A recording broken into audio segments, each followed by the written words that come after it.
Nangangain daw ng tao. Ay, po siya, mat yun. Hindi pa galing yun sa ano niya. Editing. Ay po! Gusto ko tumakbo. Ano ba ang tunay na takot? Hindi ka makapagbayad ng renta ng bahay, nabuntis ka ng maaga, umutot ka pero walang lumabas na hangin. Pero nalaman ko, nasa gabi ng lagi. Pero nalaman ko ang tunay na takot sa KMJS Gabi ng Lagim. Kaya ngayon tayo ay mag-watch along kung saan dadaanan natin ang lahat ng Gabi ng Lagim at titingnan natin kung makakaramdam tayo ng tunay na takot. Kasi kamakailan gumawa kami ng stream na nanood kami nun. Kaya tanggalin na natin ang ilaw para maramdaman natin. Atin na simulan. Ibang lagim naman to eh. Hindi ito yung video. Bigyan mo pa ako ng kasumpasumpang lagim. Puso mo ka, puro puso. Marami ng kababal... Sorry, so alam nyo na, hindi ko lalahatin to. Mga importante lang, pwede tayo makapiright. Ang tunay na lagim ng YouTube. Ay, kaya naman pala eh.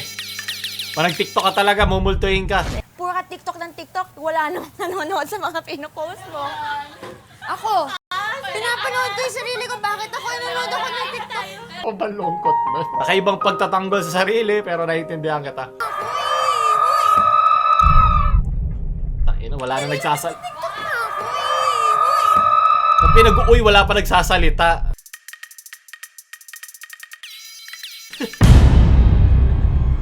Tigang ang pagkakabasa ko. Paano ko makikita ko ba yung puwet na umiikot? May bata! Sagit-sagit. Sa kalagitnaan ng interview kay Sandy, may tila boses na nai-record ang camera. Ito may subtitle para maintindihan natin, alam nyo na. Kasi alam ko na walang ibang tao at alam ko na walang ibang tao at alam ko na Ang unang naisip ko agad is baka may dumaan lang na sasakyan, baka hinga ng kasama ko. tao at alam walang ibang tao at alam Oh, ganda na editing.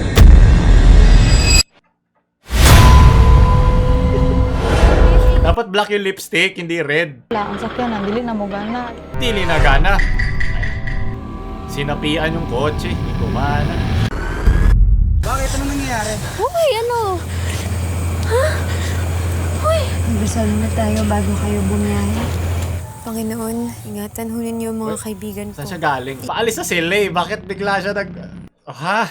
Ang random. I mean, kung ginagawa niyo bago kayo umalis, di ba dapat nagdasal na muna sila? Hindi siya edited eh. Dito papasok yung tinatawag nating depth, yung lalim ng image na nakukuha natin. Yeah, madali naman May yan. posibilidad na may dumaan ngang tao doon at bakit hindi nakita sa camera? Kasi technically malayo yung subject doon sa salamin. Tingnan nga, patingin nga. Diretso-diretso po yung... Hindi, nasa likod siya eh. Pwede yung gawin pag nasa harap ka, lagpas ng camera. Mali naman yung remake nyo. Dapat nasa harap siya. Nasa harap, dito sa likod siya dadaan. Magpadala ka ng multo dun, Pao. Hindi siya same ng binidyo ko kasi... Mali. Yung binidyo ko kasi sa salamin lang. Wala ba kayo depth perception? Ano ba? Mas Mali naman yung natakot remake. po. Nandito ba si Tito Ed? Structured light sensor. Ay, ito may napanood natin sa ano, SLS Campobello, camera na may SLS. kakayahan. Ito yun, parang nagtitiktok yung galaw. Mother, pakitaas ang kamot ni mo. See, it's tracking. Eh, kamot-kamot. Oh, Usong-uso nga Mother, to. there's somebody behind her.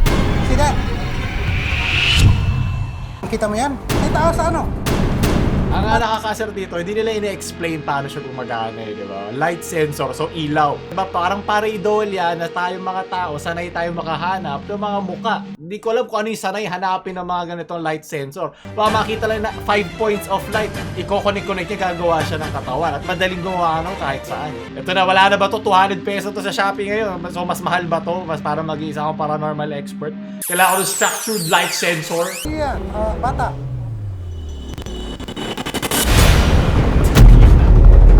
Parang, hindi pa ba to nangyari sa inyo? Oh my God. Sige, This is a figure of mukha bang pantay yung upuan?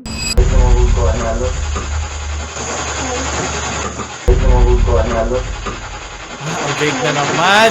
Ibang nagsalita na nahagip yung microphone coming from another side of the room. walang ibang tao. Alam mo bakit hindi ako naniniwala agad sa mga ganyan? Kasi sa film, mga technical directions na ginagawa namin dati, sa dami ng mga lapel na nakalagay, sa dami ng mga, nagkakaroon minsan ng mga electrical malfunction na kahit wala kang ginagawa, kahit lagi mo na siya ginagawa, meron at merong Gaganon. Kahit sa kung saan. Okay? Hindi mo alam kung nasaan. Pero magiging big deal lang siya. Papaulit-ulit mo pinapakita. So, lalagyan mo para heavy breathing. Lalagyan mo siya ng meaning. O, heavy breathing. Paano ka naging sure na may hinga yan? Pwede yung tunog na isang electrical discharge or yung pwede ring maluwag lang yung pagkakaptali. Ang daming po pwede. Pero para lang mag-hone in ka palagi sa supernatural, ibig sabihin lang, hindi mo naiintindihan yung nangyari at gusto mo lang magbigay ng meaning. Pero hindi ibig sabihin ng totoo yun. At alam ko Yan, naglagay ka lang hi. Pwede kong gawing ay yan, pwede kong gawing die, bye. Diba? Sa Davao naman sila, bye. Takpan na lang para walang matakot. Delete mo na lang yung TikTok mo kasi kung di ka rin TikTok, di natin ito makikita. Okay, sunod! Asa si Tito Ed, ang tagal. Mga pala may nag-send sa akin ng ano, sinend ni Jenzel. Naka-plug yung gano'n natin. Tapos pagtingin ko, pucha, may multo rin sumapi sa bowl. Tapos pagtingin ko nandun nga, dinouble check ko doon pa, wala na. So, sino amang multo sa KMJS team? It ain't much but it's honest work. Marami sama sa pag-plug na nyo saglit at may mga bagong nanonood dito na kala nila galit ako sa mga to. Hindi, okay? Sa mga bago hindi. Hindi lang kasi lahat ng paranormal ang iniisip tayo ay paranormal. Pero kasi sabi nila, hindi lahat yun ay katotohanan. Yun lang naman yun. Kasi iniiwasan ko na may mga gano'n na manloloko ng tao eh. Naalala ko lang bago tayo magpatuloy ulit. Mahal kong Guardia. Oh, may dumi ka pa. Lagi kong inaabangan ang iyong pagdating. Para mahawakan ng iyong batuta. Gagamit mo gabi-gabi. Ako naman ang paggamitin mo. Ko ng 4th floor habang naglalakad ako. Pinutol agad. Panahon ng hapon. Baka makahapon ka. Ay! Biglang may bumatok sa akin. Pero nung nag-flashlight ako, Yan din ako sa alaala. wala akong nakita. Sa playground namin, may bumatok din sa akin. Yung kalansing talaga ng kadena, pag bumabagsak step by step doon sa hagdanan, paglingin mo, Ang gaan ng bakal eh. wala ka nang Di ba kalansing lang yun ang kanyang susi? Oy! Gago kang hayop ka! Arewawang duwag at Ako nilang white lady. Parang may lumalapit sa'yo, ang dinadandaanan ako. Mukhang dito lady, pero sige.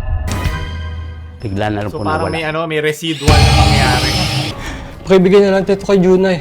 Uuwi na ako. Ayoko na magtrabaho. Mga weebs dyan, gusto nyo to? Parang may gumanong po Parang sa hinahabol. akin. Nagpapatulong po, umiiyak.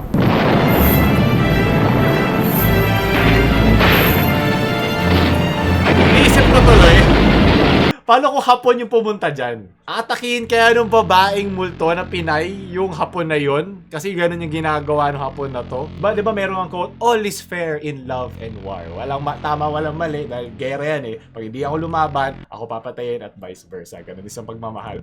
Para imbestigahan, sinadya ito ng paranormal Tito Ed. Tito Ed. na si Ed Calvar. Yes! Hindi ko na ito masyado i-edit para maramdaman natin yung tama. Ito nga pala, sabi nyo hindi pala to tato. Sorry, mali ako doon. Ano pala to? Yung sa klase nung face mask o face shield. Sorry. yung takot sa mata niya. Tinitingnan ko siya, parang magulo. Maraming nagtatakbuhan. Parang may sumasabog. Akala ko siya yung tinitingnan niya. Spirit box, hindi yung sensor. Wala doon tayo sa classics. Po ang Spirit box pangalan lang, niya. sapat na. Yun. Agnes. Ha? Ilan? What? Yun. Pautakpan mo yun, tapos gawa ka ng iba. Yun. Agnes. Saan nila nakukuha yung mga ganun tunog? Well, hindi yun ang tunog sa akin nun. Pwedeng banis. Sina.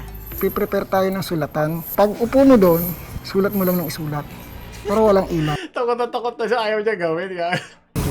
Ayaw niya. Para hindi kayo Susulat ka lang eh. Ito naman o. Yun o! Oh, yan si Tito Ed. Walang iwanan. I'm out. Tapos may narinig ako parang gumaganon. Natakot na ako. Wala na ako naisulat. Yan, ganyan din ako sa test ko pa di ako nag-aaral eh. parang gumagano siya.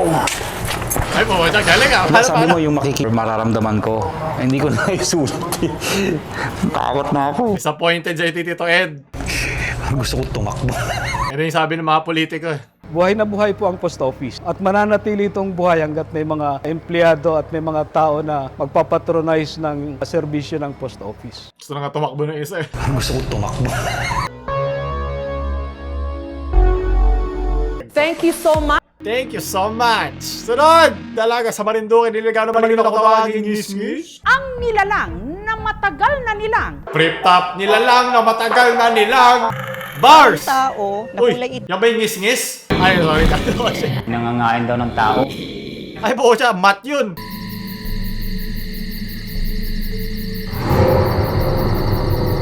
Feeling ko may manyak lang sa barangay. Ano ba yan? Ang babata pa, puro ligaw lang iniisip. Baka gusto niya ng turon ko eh. Sa kanya ka mag-iingat. Hindi kanya titigilan. Ang tawag dito sa Manila niyan ay mga fuckboy. Tao. Meron suot niya na kwintas. Lapitin ka na. Naka-clean cut. Mata po niya maliwanag. Ay si Mike Wazowski. Nainis na ako sa tunog na. Madalas abangan si Hana sa kawayanan. Para mabigyan siya ng kanyang kawayan. Sol, ingat ka ha. Gagawin ito bawa ba? Ano yun? Ano yun? Kaya yung tunog yun. Nakita ako, maniwala Ogre yun, ka. diba? Meron siyang... Di ba si Ogre Magi to? Na walang isang ulo? Ako, malayo maaabot ng daliring yan. Unang tumakbo. Kung sining makita niya, susundan daw niya yun. Oo nga, and then what? Ano nga sunod? Mapapatayin ka ba? Ano, tinatakot lang niya? Wala ba siya magawa sa buhay niya? Magugustuhan to ni Ana. Hindi ko to nagugustuhan. Para siyang naglalakad na laugh track. Naiinis na ako sa bungis-ngis na ito. Parang ganito lahat ng joke sa Itbulaga eh. Kawayanan. Kung saan Ako, may tao sa labas. Tita Jessica, mag-ingat ka! si Ed Ed! Calwag. Gold! Yun lang ang inaantay ko kanyang kapi ng lagim. Tayo na, around the world si Tito Ed ah. Laspag na si Tito Ed nyo. May biglang sumutsut dito na parang yung sutsut na parang nagbabawal. Okay, may pulis. Gusto nila yung bata o gusto nilang isama.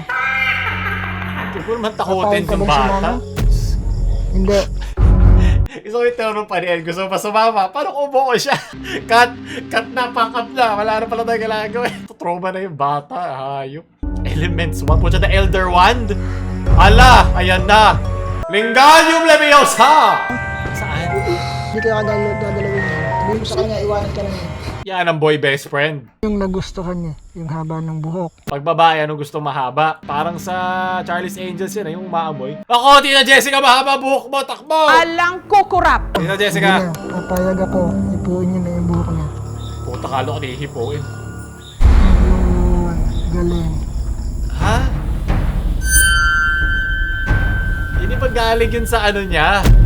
Sa hinga niya? Sakto yung kanyang... Dito niya? Sige. Hindi ko ini-invalidate yung takot nung bata, okay? Pero kasi, minsan kasi, kahit hindi ka naman skeptical, mapapansin, wait lang, parang hindi naman ganun ka full-on, legit na case solved. Masyadong open to interpretation pa yung mga nangyayari. Diba?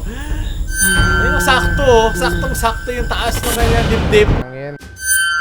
The person closest to the girl was wearing a plastic face mask. Kaya ko paggalawin isa lang dyan. Hindi kailangan gumalaw ng isa. Posibleng merong isang linya lang ng hangin. Di ba na-explain ko na ito dati? Ako na ulitin. Kaya I conclude that this video is a legitimate paranormal video. I therefore conclude... Hindi dapat katakutan ang mga bagay o istoryang ganito. Ito rin ay mahalaga sa turismo at sa kultura. Ayun pala eh. So, baka kaya sila nag-iinvento ng ganyan. Hindi ko sasabi, hindi. Diba? It's in the realm of possibility. Diba? It is an opportunity para i-plug ang mga turismo sa mga ganyan lugar. So, mas malawak yun ang tamang pa bungis-ngis. namin malaman kung ano pa yung mga kwentong bayan na hindi namin alam. O, kwentong barbero sa aking Na-expect ko pagkakalam. na. Sunod at panguli, Quarantine Hotel. Uy, gago. Ito nyo yun. Ito na editing. Ba't pukin ang ina... namin sa group chats namin. Ah! Sa room, kaya akong roommate nag-duty pa. Nung araw na nag-video ako, nadinig akong batang umiiyak. And just, wait. Nagilak. Nasa hotel ka, hindi ba posible may marinig kami umiiyak? Close the door. Hindi yun parang signal yun eh, yung nagpaulit-ulit. Nagkala may subs pa. Narinig ko na yung tulog niya yun. Close the door, guys.